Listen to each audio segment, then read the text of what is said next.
భార్యతో సవ్యంగా కాపురం చేసుకుంటున్న ఆ కామాంధుడి కన్ను అత్తపై పడింది. ఎలాగైనా ఆమెను లొంగదీసుకోవాలని స్కెచ్ వేశాడు. టైం దొరికినప్పుడల్లా వేధించడం స్టార్ట్ చేశాడు. ఆమె ఒప్పుకోకపోవడంతో ఆ నీచుడి ఆగ్రహం కట్టలు తెంచుకుంది. అప్పుడు ఆ కీచకుడు చేసిన పనేంటి? వాజీ స్టోరీ. పల్నాడు జిల్లా దాచేపల్లికి చెందిన జక్కా రవికి లావణ్యతో 14 ఏళ్ల క్రితం వివాహమైంది. పెళ్లైన నాటి నుండి భార్య లావణ్యను వేధిస్తూనే ఉన్నాడు. అంతేకాదు అత్త వాసం లక్ష్మిపైనే కన్నేశాడు. నీ భర్తకు కాళ్లు విరిగి 20 ఏళ్లైంది, నువ్వు నాతో సంసారం చెయ్యాలి అని ఆర్డర్ వేశాడు. అల్లుడు తనను తన కూతుర్ని హింసిస్తున్నాడని ఆవేదన వ్యక్తం చేసింది వాసం లక్ష్మి. పెళ్లైన 14 ఏళ్ల నుండి ఎన్నోసార్లు అల్లుడిపై కేసు పెట్టినా పోలీసులు పట్టించుకోలేదని వాపోయింది. ఇటీవల మామ చనిపోవడంతో నేను నిన్ను పెళ్లి చేసుకుంటాను అంటూ అల్లుడు రవి మరింతగా వేధించాడు. 2 నెలలైందయ్యా, మా ఆయన చచ్చిపోయి ఇంకా మొగుడు కూడా లేడు, నేను పెళ్లి చేసుకుంటున్నాను, నువ్వు నా కాడికి రావే అని ఇంకా అందరు కాలం చేసిండయ్యా. నా పిల్లలు అందరు కొట్టబోతే పారిపోయిండయ్యా. వాళ్ళ అత్త, వాళ్ళ మామ, వాళ్ళ మరిది వాడు వచ్చిండయ్యా. పంపిస్తావా లేదా అంటే మేము పంపిమమ్మా, నా పిల్లల్ని చంపుతారు మీరు అన్నానయ్యా.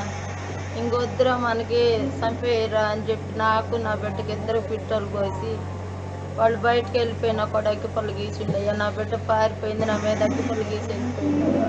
ఇదే అంశంపై కూతురు లావణ్యతో తరచూ గొడవ పడుతున్నాడు జక్కా రవి.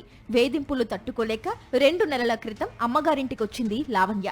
కుటుంబీకులతో కలిసి అత్త ఇంటికి వచ్చి కూతుర్ని కాపురానికి పంపించాలని కోరాడు. నా కూతురుని చంపేస్తారు, నేను పంపను అని తేల్చి చెప్పడంతో కోపంతో ఊగిపోయాడు. రవి తన తమ్ముడు కలిసి అత్త లక్ష్మి, భార్య లావణ్యపై పెట్రోల్ పోశారు. భార్య పారిపోవడంతో అత్తకు నిప్పంటించారు.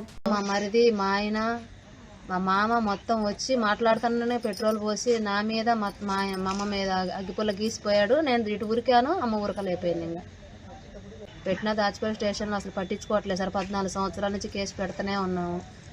పాపారావు ఎస్ఐ మా వల్ల కాదమ్మా, మేము కేసు చేయలేవు, నాకు ఫోన్ కూడా చేయొద్దని చెప్పారు సార్. కానిస్టేబుల్ కూడా నవ్వుతున్నారు సార్ స్టేషన్ కాడికి వెళ్ళిపోతుంటే.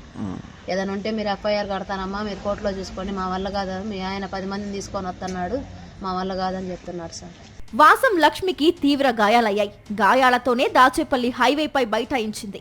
ఎన్నిసార్లు అల్లుడిపై ఫిర్యాదు చేసినా పోలీసులు పట్టించుకోలేదని వాపోయింది. న్యాయం చేసే వరకు కదిలేది లేదని ఆందోళనకు దిగారు వాసం లక్ష్మి కుటుంబ సభ్యులు. పోలీసులు న్యాయం చేస్తామని గురజాల ప్రభుత్వాసుపత్రికి తరలించారు.